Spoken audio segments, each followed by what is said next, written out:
Salut!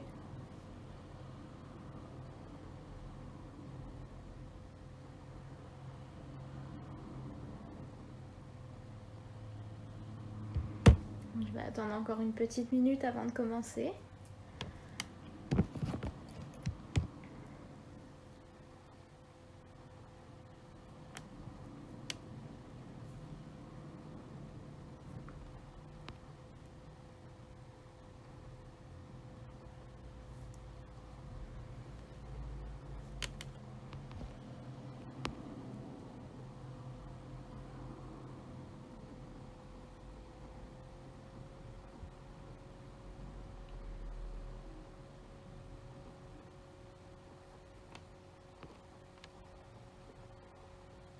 Salut!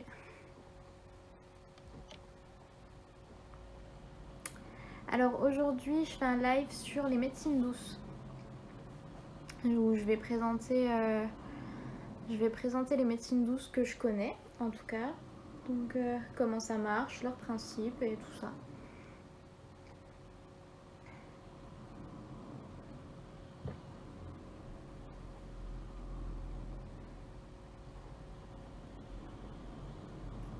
Ok, alors je vais commencer.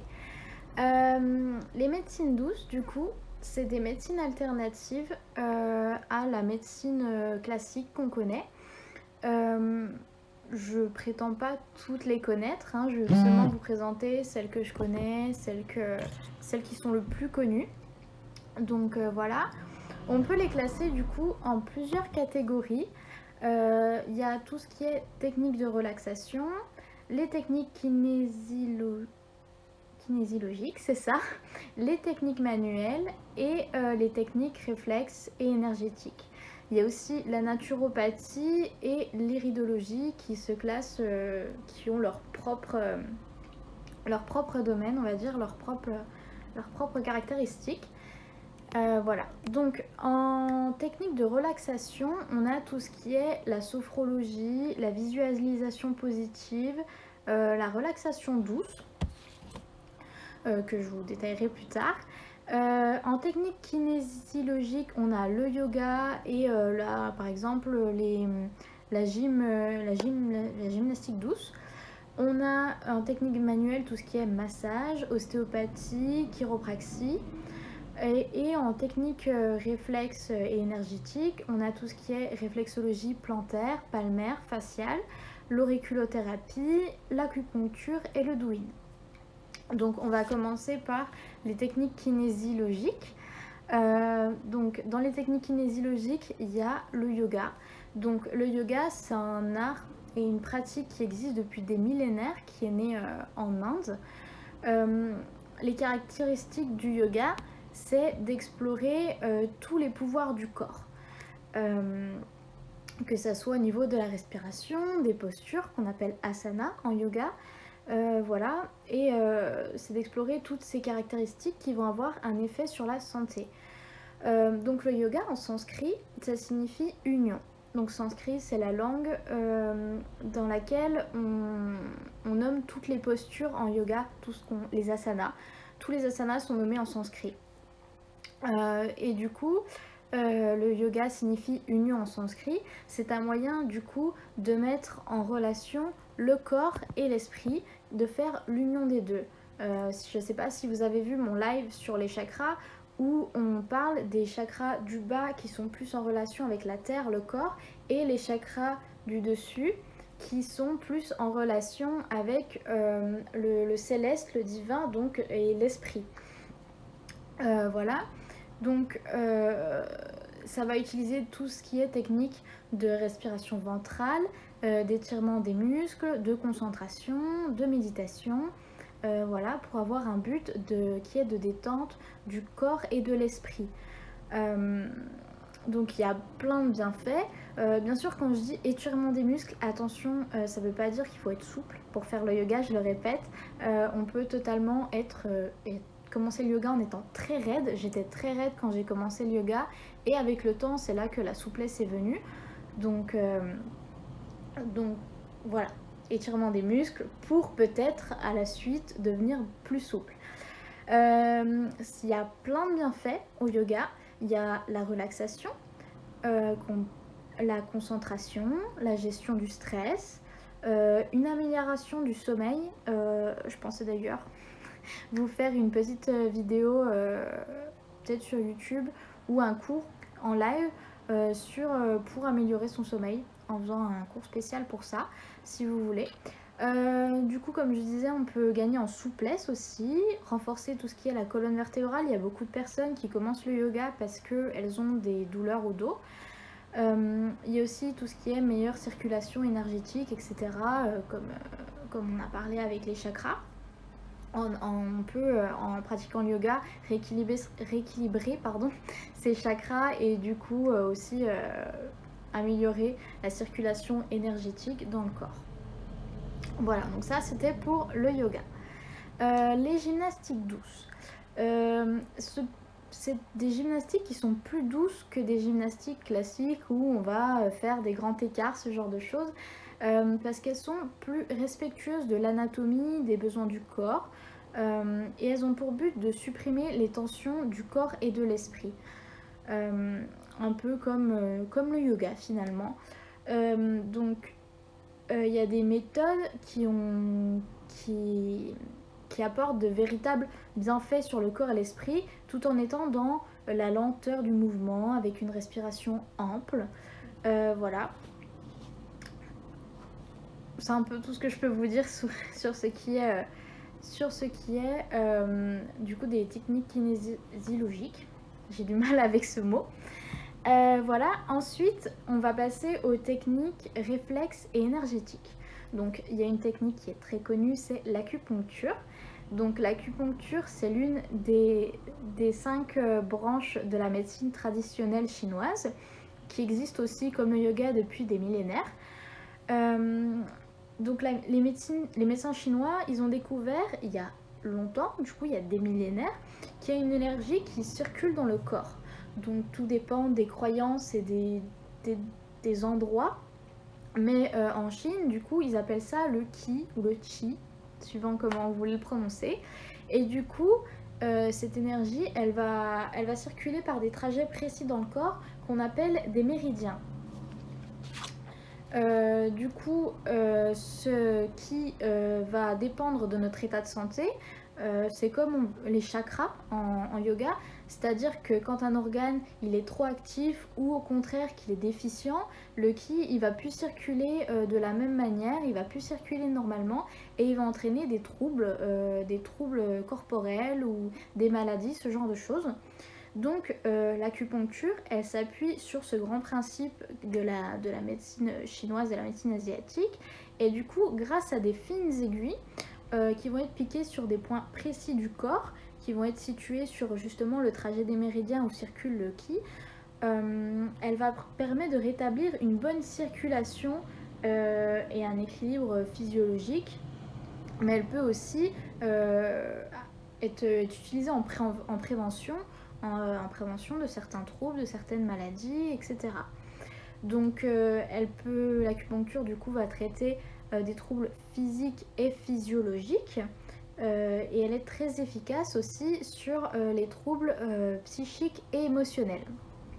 Donc tout ce qui est, quand je dis troubles physiques, psychiques et émotionnels, c'est tout ce qui est chagrin, stress, colère, etc.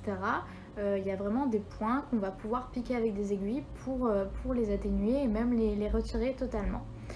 Donc voilà, j'ai mis dans mes notes que l'acupuncture est inscrite au patrimoine culturel et immatériel de l'humanité et de l'UNESCO depuis le 16 novembre 2010, donc c'est très récent.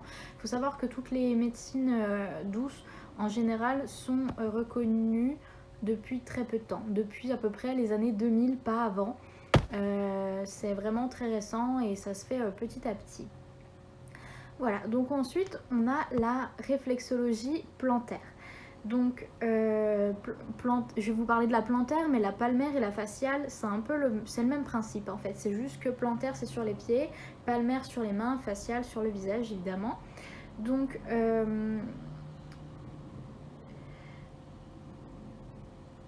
c'est le docteur du coup William Fitzgerald qui en 1900 découvre que sur le corps, et surtout sur les pieds, les mains ou le visage, grâce à des pressions locales, il y a des effets antalgiques à distance sur le corps. Donc il nomme ça la thérapie zonale, pour laquelle il établit une carte. Donc si vous tapez sur Google carte plantaire ou carte réflexologie plantaire, vous allez retrouver des cartes avec des dessins de pieds, et chaque zone du pied va correspondre à un organe dans le corps. J'ai déjà testé ça, c'est vraiment sympa à faire, et du coup ces travaux vont être pris par des physiothérapeutes et ils appliquent cette théorie, ils vont compléter les cartes, les premières cartes qui ont été faites, et du coup ils vont trouver que la voûte plantaire contient une représentation complète du corps.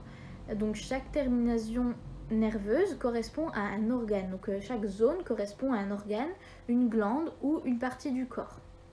Voilà, et par exemple, la carte du pied gauche ne va pas donner la même chose que sur le pied droit. On ne va pas forcément avoir les mêmes organes. Il y en a qui vont revenir, mais il y en a d'autres qui vont vraiment être spécifiques à un pied, le pied gauche ou le pied droit. Et ça va être la même chose sur les mains. La différence entre la réflexologie palmaire, plantaire et faciale, c'est que palmaire et plantaire, ça va être des zones, vraiment des zones, alors que faciale, ça va être beaucoup plus précis, ça va être des points et non des zones. Donc voilà, après c'est à appliquer suivant et à faire suivant la personne qu'on a en face de soi.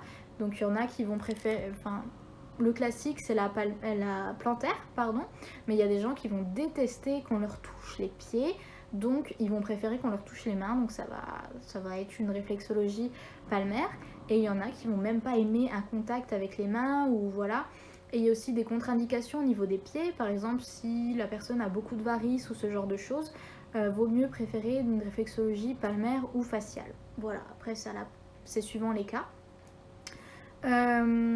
Et du coup, c'est le même principe avec le ki. Donc quand il a une entrave dans la circulation, il va avoir un blocage.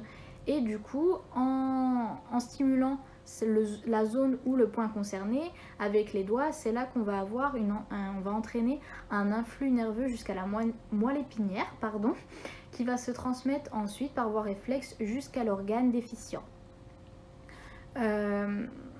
Voilà, donc elle permet une détente profonde, sachant que quand on fait une séance de réflexologie et qu'on va avoir une déficience quelque part, le praticien ne va pas seulement se concentrer sur cette déficience, il va faire un massage global des pieds, des mains ou du visage.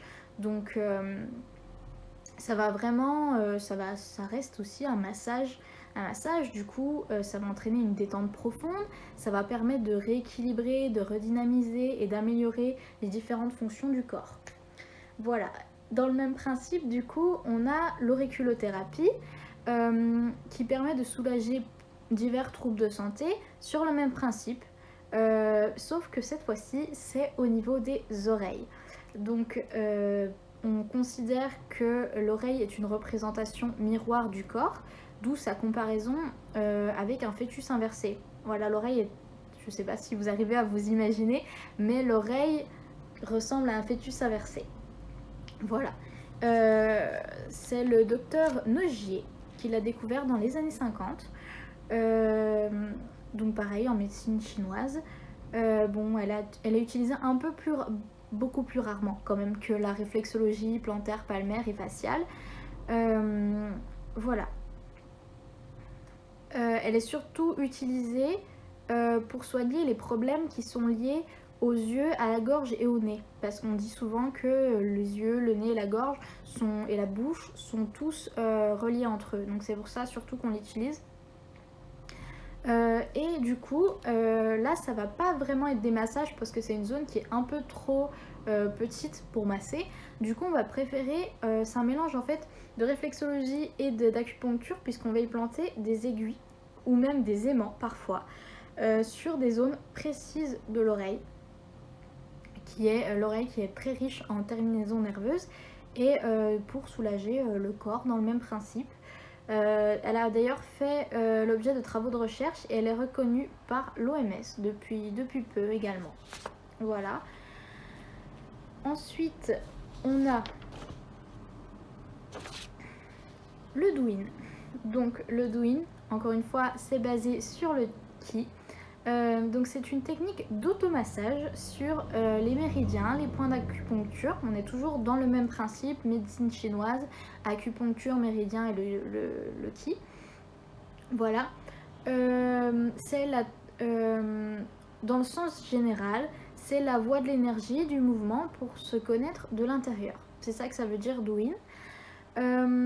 Donc ça consiste en une série d'exercices de massage avec les mains sur tout le corps en suivant les lignes des méridiens et en stimulant certains points. En gros, c'est de la réflexologie et des massages faits par soi-même. Douyin, enfin, c'est un peu... je trouve que ça porte assez bien son nom. Et du coup, grâce au Douyin, on apprend à mieux connaître son corps, à apaiser, à recentrer notre esprit, à prévenir des troubles physiologiques ou à en régulariser certains en agissant sur la circulation du Qi. Donc c'est quelque chose qui peut être fait à tout moment de la journée, soit le matin au lever, soit dans la journée pour apaiser ou reprendre de l'énergie, ou même le soir pour se détendre. Honnêtement, je saurais pas vous donner des exercices comme ça à faire en Douyin, mais j'ai fait mes recherches et sur YouTube, vous tapez Douyin et vous allez trouver des vidéos très complètes que vous pourrez suivre et appliquer, voilà, pour utiliser cette technique. Ensuite, on a ce qui est technique manuelle, donc les massages. Sachant que, là on va partir un petit peu dans la médecine, mais la peau est issue du même feuillet embryonnaire que le système nerveux. C'est-à-dire que quand l'embryon s'est fait, la cellule qui a plus tard donné la peau et celui qui a donné le système nerveux, c'est la même. Donc la peau et le système nerveux restent, même en étant adulte et en étant né, restent connectés. Donc la peau est riche en récepteurs. Et ce qui fait que sous l'effet du massage, ça envoie des influx nerveux au cerveau, à l'hypothalamus plus exactement. Donc c'est celui-là qui va c'est la glande qui va sécréter l'hormone du bien-être et qu'on appelle les endorphines. Donc ces hormones vont agir sur la branche qu'on appelle parasympathicotonique du système neurovégétatif et ça va procurer un relâchement et une détente et une plénitude. C'est pour ça que généralement on adore les massages, c'est pour ces effets.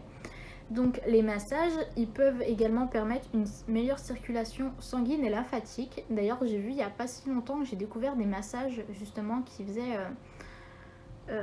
c'était assez impressionnant, ils massaient tout le corps et on voyait les photos avant-après et les personnes avaient un ventre plus plat. Et tout simplement parce que ça avait drainé le système lymphatique et ça avait apporté ces effets-là. Voilà. Ça évacue aussi tout ce qui est toxines, ça soulage des tensions, des douleurs musculaires et articulaires. On connaît bien les massages pour les grands sportifs. Ça fait aussi baisser la tension artérielle, ralentir le rythme cardiaque, ça a tout plein d'effets. Voilà, donc les massages classiques, je pense que je ne vais pas détailler plus. Ensuite, on a quelque chose de très connu, l'ostéopathie. Alors, l'ostéopathie, ça considère le corps humain comme un tout, dans lequel il y a la structure, la structure et les fonctions sont dépendantes. Donc, elle considère qu'une perte de mobilité, par exemple des articulations, des ligaments, des tendons, des os, des organes et des viscères peuvent provoquer un déséquilibre dans l'état de santé. Tout est lié dans le corps. Donc après, je pense que chacun d'entre nous a déjà été chez l'ostéopathe et a déjà sait à peu près ce que c'est. Donc ils vont faire des tests palpatoires, ils vont nous faire faire des mouvements pour après nous faire certaines manœuvres pour nous remettre les os en place, si je peux dire. Voilà, pour pour soulager les tensions aussi, parce qu'on peut avoir par exemple des nœuds de nerfs qui peuvent être soulagés grâce à l'ostéopathie. Voilà. Ça peut, du coup, ça soulage tout ce qui est des tensions, des blocages, des dysfonctionnements. Donc, l'ostéopathie s'applique à peu près à tous les systèmes du corps, ce qui est locomoteur, donc tout ce qui est la marche, enfin tout ce qui nous fait bouger en fait, digestif, ORL, le neurologique, vasculaire et urogénital. C'est-à-dire que même en allant voir un ostéopathe, on peut régler des problèmes urogénitaux. Donc l'ostéopathie, elle est arrivée en France dans les années 60, mais elle est d'origine américaine. Elle a apparu aux États-Unis dans la seconde moitié du 19e siècle. Voilà.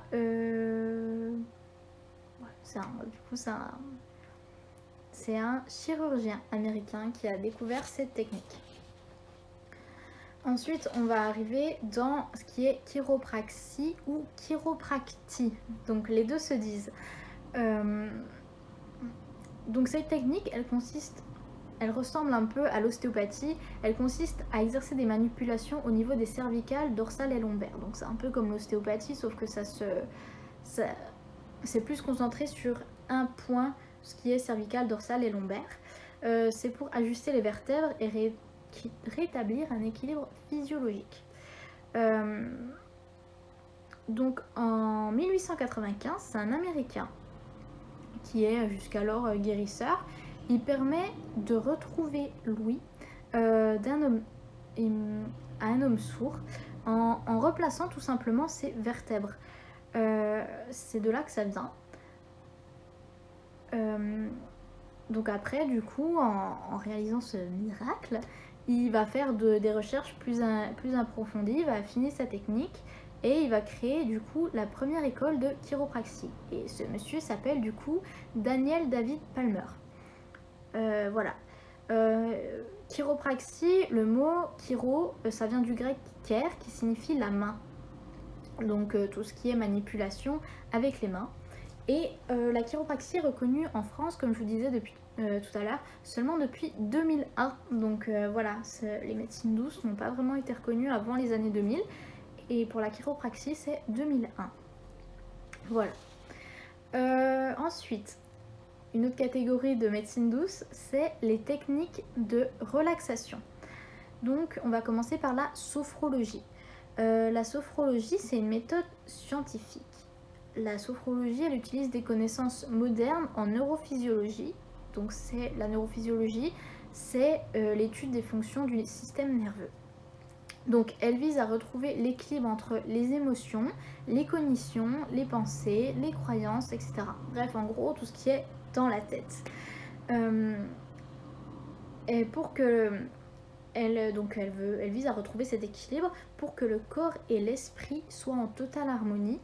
Je ne sais pas si vous êtes dans ce délire-là, mais en tout cas, ce qu'on dit beaucoup en philosophie yogique, c'est que le corps et l'esprit sont indissociables.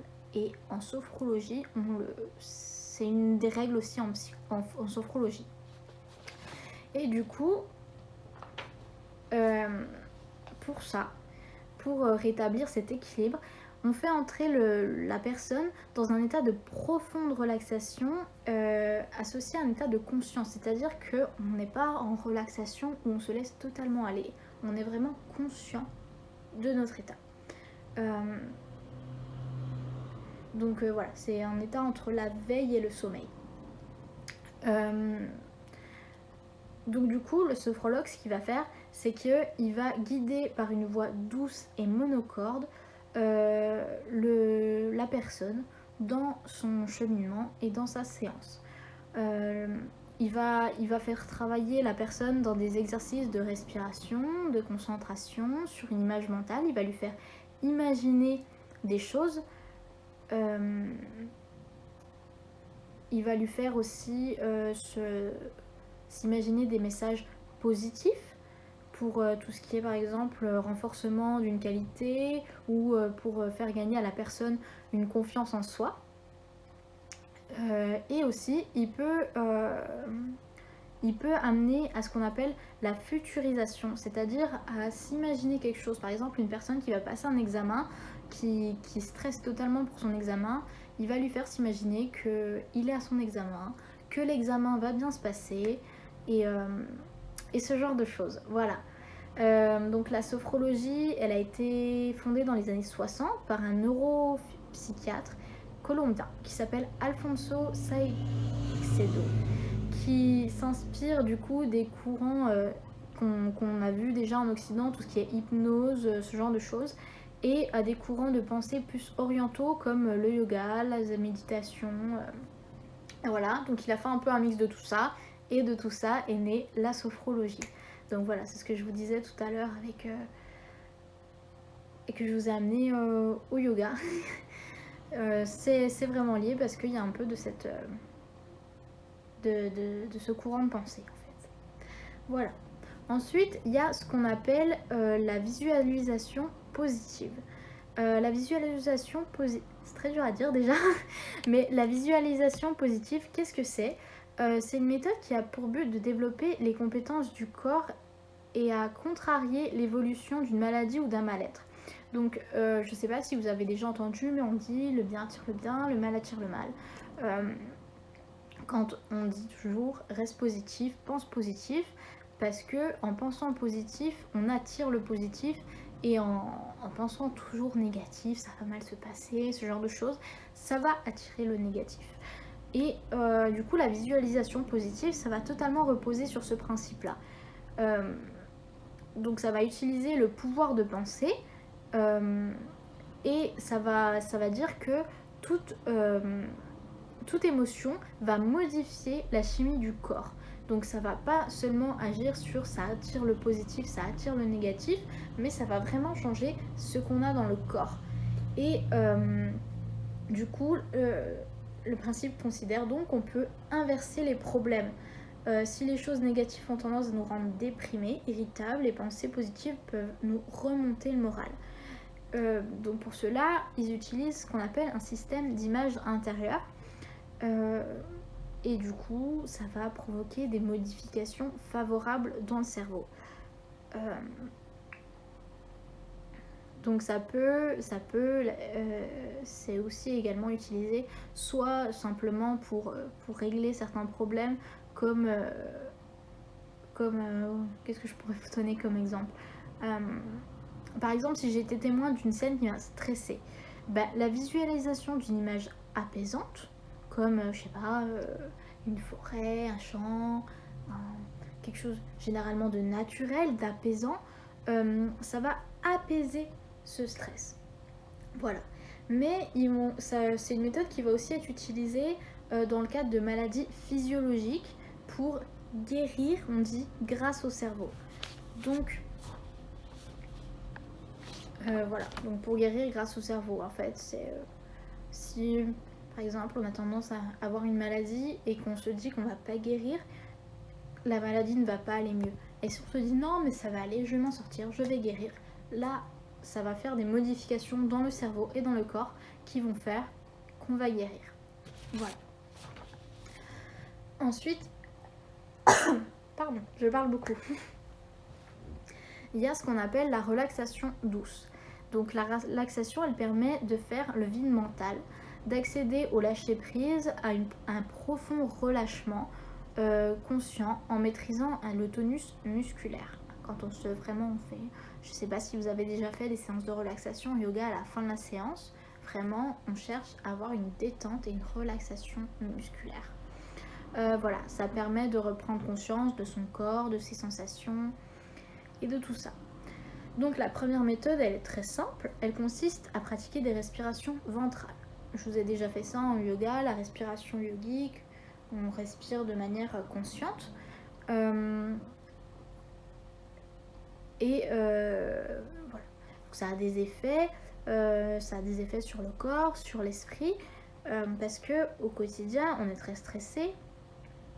Et on a tendance à avoir une respiration haute, c'est-à-dire à respirer qu'avec une seule partie de notre ventre, et généralement c'est cette partie-là. Après, les personnes qui sont stressées, des fois elles ont du mal à vraiment pleinement respirer de la partie haute de leur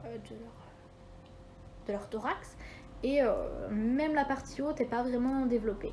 Et du coup, on va jouer là-dessus, on va s'entraîner à avoir une respiration beaucoup plus ample pour relâcher ce stress. Ça fait que ça procure une détente, mais aussi il y a une meilleure oxygénation du sang parce que la respiration est beaucoup plus complète. Voilà. Il y a une autre méthode aussi en relaxation douce qui consiste à conscientiser les gestes que nous faisons. Donc par exemple, quand on marche, quand on prend sa douche, quand on mange, il faut vraiment conscientiser ces gestes. Il faut vraiment sentir, par exemple, quand on marche, le pied qui se repose sur le sol, voilà, les jambes qui avancent. Vraiment prendre conscience de tout ce qu'on fait. Pareil, quand on mange, la nourriture qu'on met dans sa bouche, le goût qu'elle a. Ça peut être vraiment particulier, mais ça va aider. C'est une sorte de relaxation douce. Voilà. Donc, ça, c'est quelque chose qu'on peut totalement appliquer au quotidien. On n'a pas besoin de praticien, en fait. Et ça permet de diminuer le stress, de mieux gérer et d'améliorer la qualité du sommeil aussi, parce qu'en étant moins stressé, on dort mieux, c'est évident. Ça va aussi calmer l'anxiété, pallier à des insomnies, à diminuer les tensions musculaires, parce que quand on est stressé, des fois on ne le sent pas, mais on est tout contracté au niveau des muscles. Ça va permettre de réguler les émotions, les impulsions, de mieux récupérer, de se reposer rapidement, mais aussi de gérer les douleurs. Je vais vous donner un exemple. En étant stressé, on ne le sent pas, mais on a tendance à serrer nos mâchoires. Et du coup, inconsciemment, ça peut amener des céphalées, en fait, des migraines, ce genre de choses.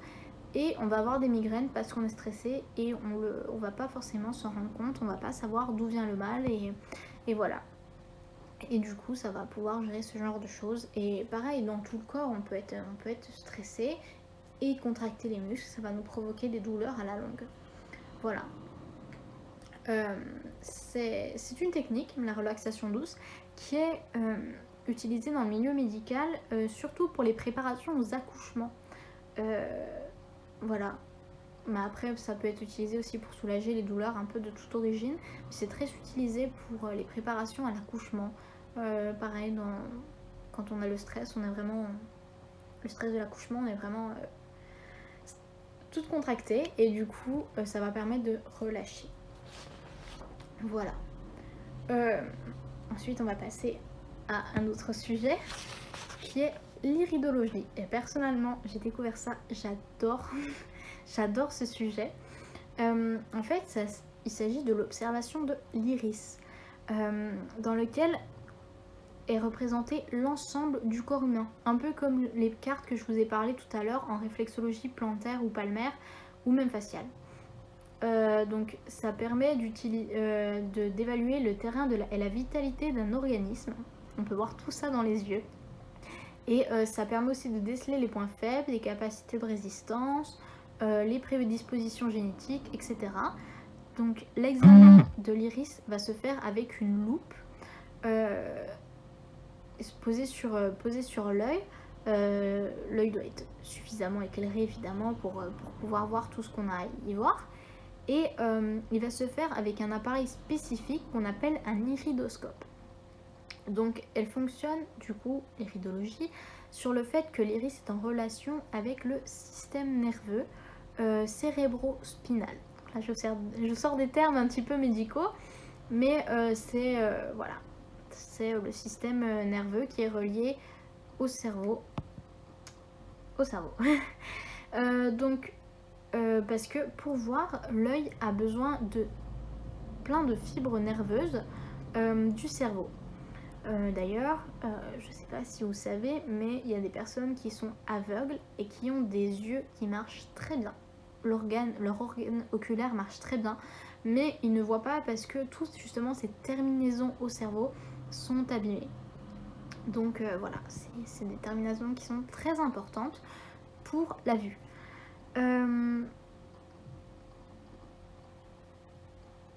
Il y a d'ailleurs, on sait par des recherches scientifiques que la maladie du corps se répercute sur les zones précises du cerveau.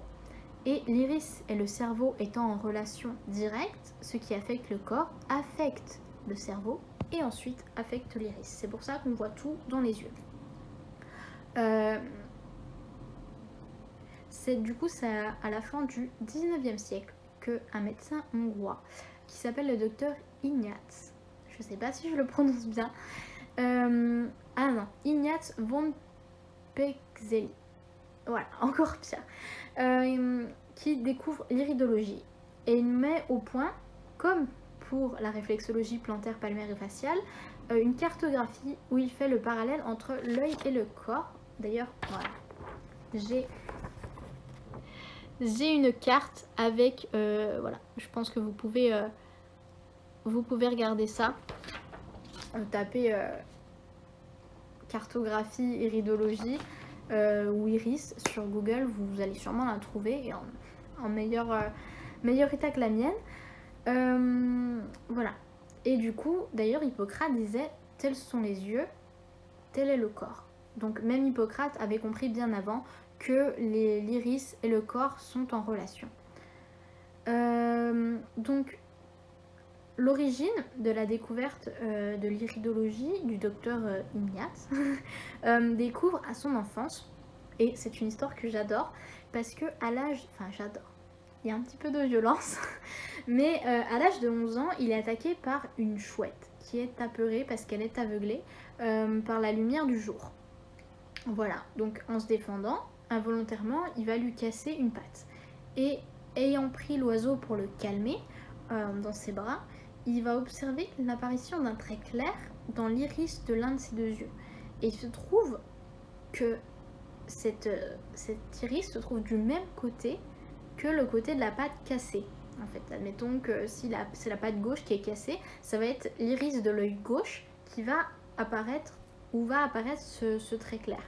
Du coup, il va très vite, en devenant médecin, commencer à observer l'iris de ses patients et à faire le parallèle avec ce qui est maladie, iridologie et ce genre de choses. Du coup, voilà. Et l'iridologie sera introduite en France assez tôt, dans les années 20, par un médecin homéopathe qui s'appelle Léon Vanier, qui publiera en 1923 un ouvrage où il va parler de l'iridologie. Voilà, dans les années 30, il y a Gilbert Jossas qui va apporter aussi ses connaissances et qui va aussi créer 2 nouveaux ouvrages.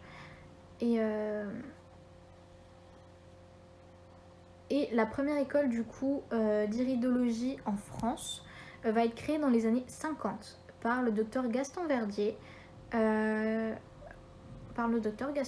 Tout simplement. Voilà. Et on va passer du coup à la dernière médecine douce, qui est la naturopathie. Donc ça va être peut-être quelque chose qui est un peu plus complet parce que je suis actuellement en train de l'étudier, donc je pourrais vous dire un peu plus de choses dessus.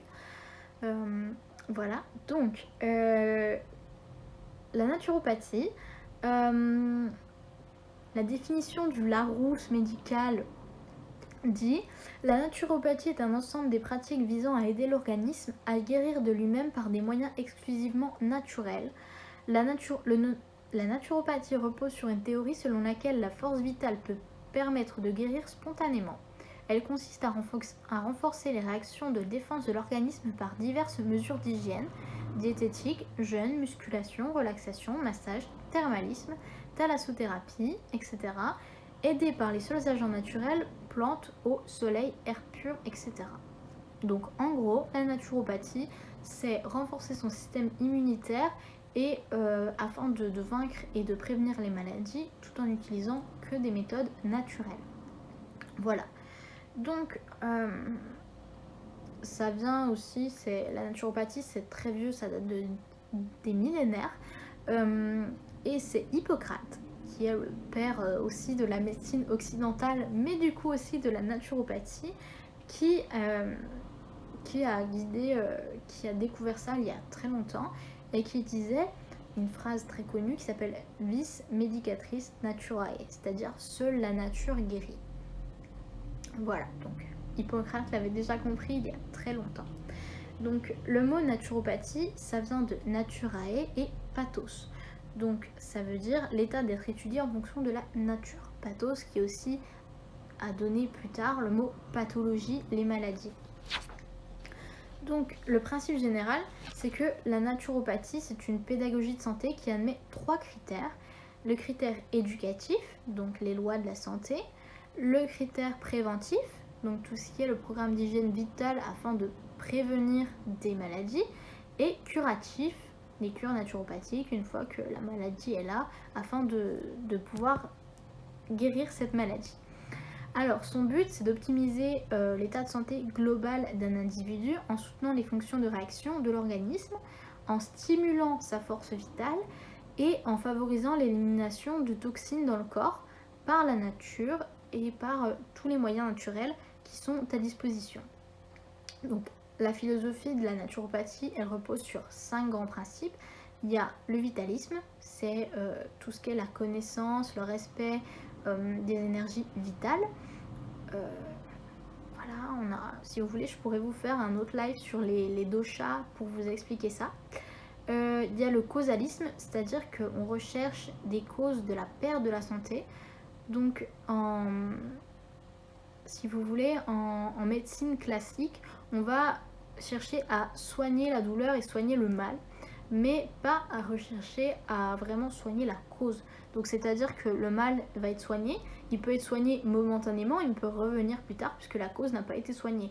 Donc la cause, ça peut être un traumatisme, ça peut être totalement autre chose. Je vous ai parlé tout à l'heure par exemple des céphalées dues à un stress. On va donner de Doliprane sur le moment pour enlever les céphalées, les mal de tête. Par contre, ça peut revenir puisque la cause, le stress, n'aura pas été soigné. Et c'est ça qu'on cherche en naturopathie, c'est à vraiment soigner la cause. Donc il y a aussi l'humorisme. C'est quelque chose qui a aussi influencé la médecine moderne. C'est l'importance accordée aux qualités du terrain. Par exemple, on dit que on a 4 humeurs que sur le coup, je ne saurais plus vous dire. On a la bile, le sang, ce genre de trucs. Il y en a 2 autres que je ne sais plus. Mais on a 4 humeurs et il y a très longtemps, maintenant on fait plus ça, on va savoir gérer autrement. Mais par exemple, quelqu'un qui était en colère, on va dire qu'il avait un caractère sanguin, donc le sang. Donc pour pallier à ça, on va aller faire des saignées. Maintenant, on ne fait plus du tout ça, mais à l'époque, c'était ce genre de choses.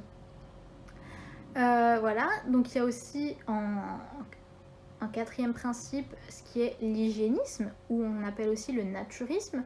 C'est l'utilisation harmonieuse et intelligente du milieu naturel. C'est tout ce qui est l'hygiène de vie.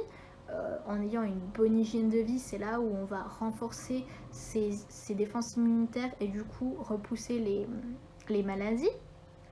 Et on a l'holisme, qui est le principe, la prise en compte de l'individu dans sa globalité. Voilà, on va pas, comme je disais, prendre un problème et soigner ce problème-là. On va vraiment prendre l'individu dans sa globalité, l'analyser et voir pourquoi il a ce problème. Voilà, donc il faut savoir que la naturopathie, ça ne se substitue pas à la médecine allopathique, qui est du coup la médecine moderne, mais ça peut l'accompagner pour ce qui est recherche d'équilibre de santé. La naturopathie, ça peut soigner des troubles, des problèmes, mais on va pas se dire magicien. Et si une personne va venir en me disant j'ai un cancer, on va pas pouvoir soigner son cancer, clairement. Un naturopathe qui va vous dire je peux vous soigner votre cancer, fuyez. Fuyez. Vraiment, ce genre de maladie, il va vraiment falloir aller voir un médecin. Les personnes qui ont un cancer, allez voir un cancérologue. Clairement, on ne pourra pas vous soigner votre cancer. Par contre, on pourra vous soulager du cancer en lui-même, des effets de la chimio, mais on ne pourra jamais vous soigner votre cancer. Voilà. Donc quand vous allez voir un naturopathe, ce qu'il va d'abord faire, c'est vous faire un bilan de vitalité en utilisant des techniques naturelles comme tout ce qui est... Enfin, il va faire un bilan de votre corps et de voir ce qui va pas. Et pour équilibrer tout ça, il va vous conseiller des choses comme modification de l'alimentation, la phytologie, des exercices physiques et respiratoires, l'hydrologie, etc. Et il y a une citation de Robert Masson que j'aime beaucoup qui dit: de tout temps, les hommes se sont soignés avec des aliments, des plantes, des bains, etc. Car la naturopathie est avant tout une hygiène, un mode de vie et l'alimentation correcte, seul moyen de maintenir la santé de l'homme sain et de restaurer celle du malade. Elle considère l'être humain comme partie intégrante de l'univers et dépendant de cet univers. Voilà. Ça résume vraiment la naturo dans sa globalité. Donc, la naturopathie, comme je le disais tout à l'heure, elle ne s'intéresse pas simplement aux symptômes d'un trouble, mais elle envisage le corps dans sa globalité.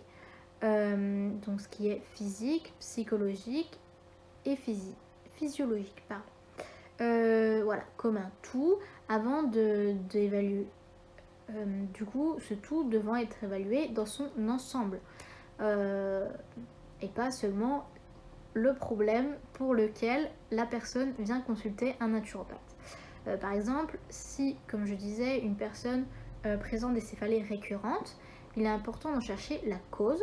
Est-ce que il peut s'agir d'un problème de foie, d'un problème nutritionnel, d'une intolérance alimentaire aussi, d'un problème hormonal, d'un sommeil de mauvaise qualité, de stress, comme j'en parlais tout à l'heure, mais aussi de blocage émotionnel. Donc la recherche des causes, elles peuvent être à la fois physiques, physiologiques et psychologiques. Ça peut être dû par exemple à un traumatisme qu'on a des maux à certains endroits. Voilà. Donc le but, c'est de permettre à la personne de retrouver un niveau optimal de santé par le biais d'un programme d'hygiène vitale personnalisé. Chaque personne, je vous expliquerai les doshas sûrement dans un prochain live, mais chaque personne qui va venir pour peut-être 2 personnes vont venir peut-être pour le même problème, suivant leur hygiène de vie, elles ne vont pas être soignées pareil et elles ne vont pas avoir les mêmes conseils l'une et l'autre. Voilà. Donc une fois que la cause elle est trouvée et solutionnée, l'équilibre de santé et l'harmonie vont revenir durablement si la personne va conserver les règles d'hygiène et de vie qui lui auront été conseillées. Donc d'ailleurs, il y a de plus en plus de personnes qui prennent conscience que c'est important de prendre en charge et d'être responsable de leur santé en ayant une hygiène de vie correcte. Voilà, donc c'est pour ça qu'il y a de plus en plus de personnes qui vont faire du sport, qui vont se mettre à manger mieux et à plus manger des fast-food tous les jours, toutes les semaines, qui vont se mettre à manger des légumes, peut-être un peu moins de viande, ce genre de choses. Voilà. Donc en gros, on peut dire aussi que le naturopathe, il a un rôle d'éducateur de santé. Voilà. Donc la naturopathie, c'est une approche qui est pluridisciplinaire puisqu'elle touche, comme je vous l'ai dit, à plein de domaines. Ça va être une philosophie, une science et un art de vivre, puisque comme je vous l'ai dit, elle peut agir au niveau de l'alimentation, au niveau sportif, au niveau psychologique. Voilà, tous ces domaines-là peuvent être concernés par la naturopathie.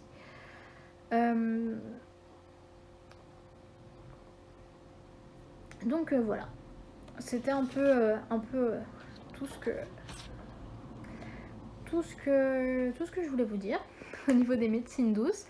Je voulais juste terminer par un petit Oui, par vous dire aussi que les médecines douces sont pas mal complémentaires de la médecine classique et de la médecine moderne. Beaucoup de personnes d'ailleurs, j'ai un petit pourcentage, c'est qu'en France, 40% des gens malades recourent à la médecine naturelle en complément de leur traitement. Donc quasiment la moitié des Français. Et c'est des chiffres qui, qui étaient en 2010. Donc nous sommes en 2020. Donc on peut dire qu'à l'heure actuelle, à peu près 50% des Français utilisent la médecine douce en plus de la médecine classique. Voilà. Elles ne sont pas du tout contradictoires avec la médecine classique. Au contraire, elles peuvent être totalement complémentaires. Comme j'ai dit tout à l'heure, pour des cas plus graves, par exemple un cancer, on peut avoir recours à de la naturopathie ou à même toute autre médecine douce, pas pour soigner le cancer lui-même, mais pour soulager des maux qui sont dus au cancer ou alors de la chimiothérapie, du traitement du cancer. Voilà.